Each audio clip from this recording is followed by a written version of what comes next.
Terminator. Tonight's feature is the 1984 sci-fi horror film, The Terminator, written by the husband and wife team of Gail Ann Hurd and James Cameron, produced by Ms. Hurd and directed by Mr. Cameron. Now, you might be wondering how a film like The Terminator has found its way into the Filmworks series, alongside Antonioni, Ozu, Buñuel, Hawks, Allen, all those auteurs. The concept of this series is that each film will be a classic in the true definition of that often misused word, as when reviewers declare something an overnight classic. Classic means, first of all, a pure, if not perfect, example of its type, and more importantly, a work of art that is endlessly re-experienceable with pleasure. The Terminator, then, is such, a superb example of its genre and wonderfully rewarding of repeated viewings.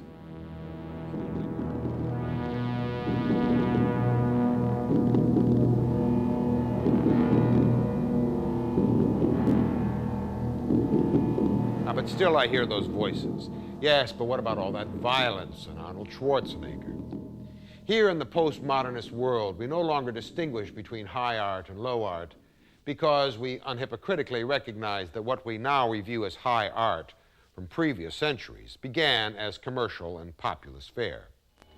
What we do is distinguish then between good and bad quality, and the Terminator is quality.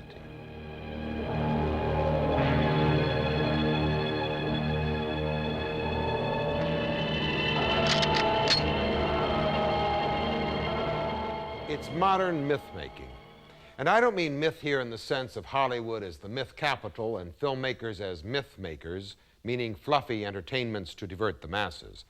I mean myth in the old-fashioned sense of the word. Myth is the oldest form of storytelling in humankind. And the work of myth has always been to tell stories that resolve one or another of the terrible contradictions that make life unlivable. There's the contradiction, for example, between good and evil. We're all striving to be good. We wish the world were good. But we know there's terrible evil out there, and what's worse, perhaps, there's evil in our own hearts. And in living in the contradiction, then, between good and evil, life can be intolerable. And so humanity has invented the hero myth. We take the idea of good and the idea of evil and mediate them, combining them into a third idea, the hero. The hero is a good-evil person. The hero does good by evil means. The hero will be as violent as evil, as lying and deceitful as evil. The hero will do anything that evil does and do it better than evil, than having defeated evil, put down the sword or the gun, and go back to being a good person. Come with me if you want to live. Or the contradiction between life and death. We're all alive, presumably enjoying our lives. We'd like to live forever. But we know that death will take us all. And in living in the contradiction between being alive and knowing that you must die, this can make life painful, intolerable. Thus, humanity has invented religious myth. Stories that take the idea of life and the idea of death and mediate them, combining them into a third new idea, life after death. The Terminator unites these two great myths in one film. That Terminator is out there. It can't be bargained with. It can't be reasoned with.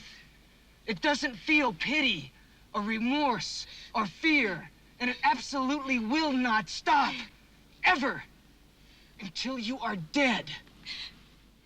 It begins as the story of Sarah Connor, an ordinary gal, a fast food waitress in Los Angeles. Suddenly into her life are exploded the naked Arnold Schwarzenegger and the naked Michael Biehn. These guys go about finding clothes in rather interesting ways, then pursue this poor woman through the streets of the city, one trying to kill her, the other to save her. And we learn that the reason for this is that in the future, robots have become self-aware and are trying to stamp out the human race. They've all but done that when the remnants of humanity are led in a counterattack by the charismatic leader John Connor. And he's all but destroyed the robots when, in a last-ditch effort to win, the robots invent a time machine and send back through it their ace assassin, the Terminator, to hunt down and kill the mother of John Connor before he's born. In other words, Sarah Connor goes from waitress to goddess. If she survives. More, if she becomes hero enough herself and destroys the Terminator, she will be the next Virgin Mary, the Earth Mother who will give birth to the Savior of humanity. And both she and Reese will then be reincarnated again and again, meeting endlessly in a spiral of futures. Hurd and Cameron then call upon ancient mythic imagery to poetically reinforce their theme. They convert Los Angeles into that great archetype, the labyrinth.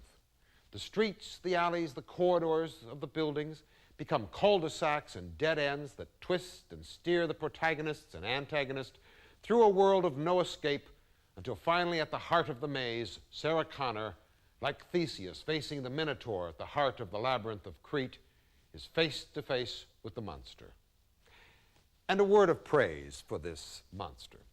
The Terminator is a splendid idea, and no one could have played this character better than Schwarzenegger. I'm a friend of Sarah Connor. I was told that she's here. Could I see her, please? No, can't see her. She's making a statement. Where is she? The Terminator is built around a single contradiction, a creature both machine and human.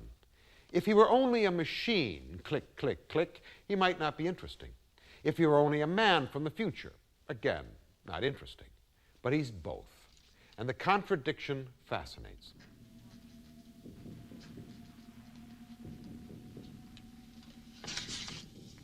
I'll be back. There's a scene where the Terminator's been damaged, so he takes a motel room to repair himself. Using an X-Acto knife, he pries his eyeball out of his head, drops it into a basin of water, mops up the blood with a towel, puts on sunglasses to hide the hole, then looks up into the mirror and smooths his hair. My God, he's got vanity. He pulls his eye out of his head and then gives a damn what he looks like. What is this? What is he?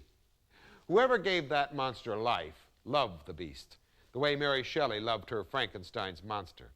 And as a result of this creative love, the Terminator is all the more terrifying.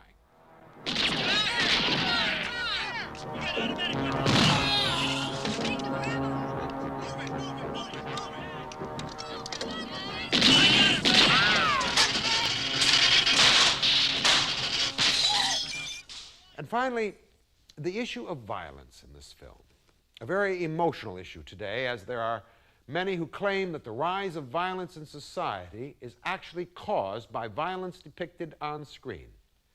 I suppose it does little good to point out that this film is no more violent than Homer or Shakespeare, than the films of Kurosawa or Kubrick. But as I understand the argument, it goes something like this.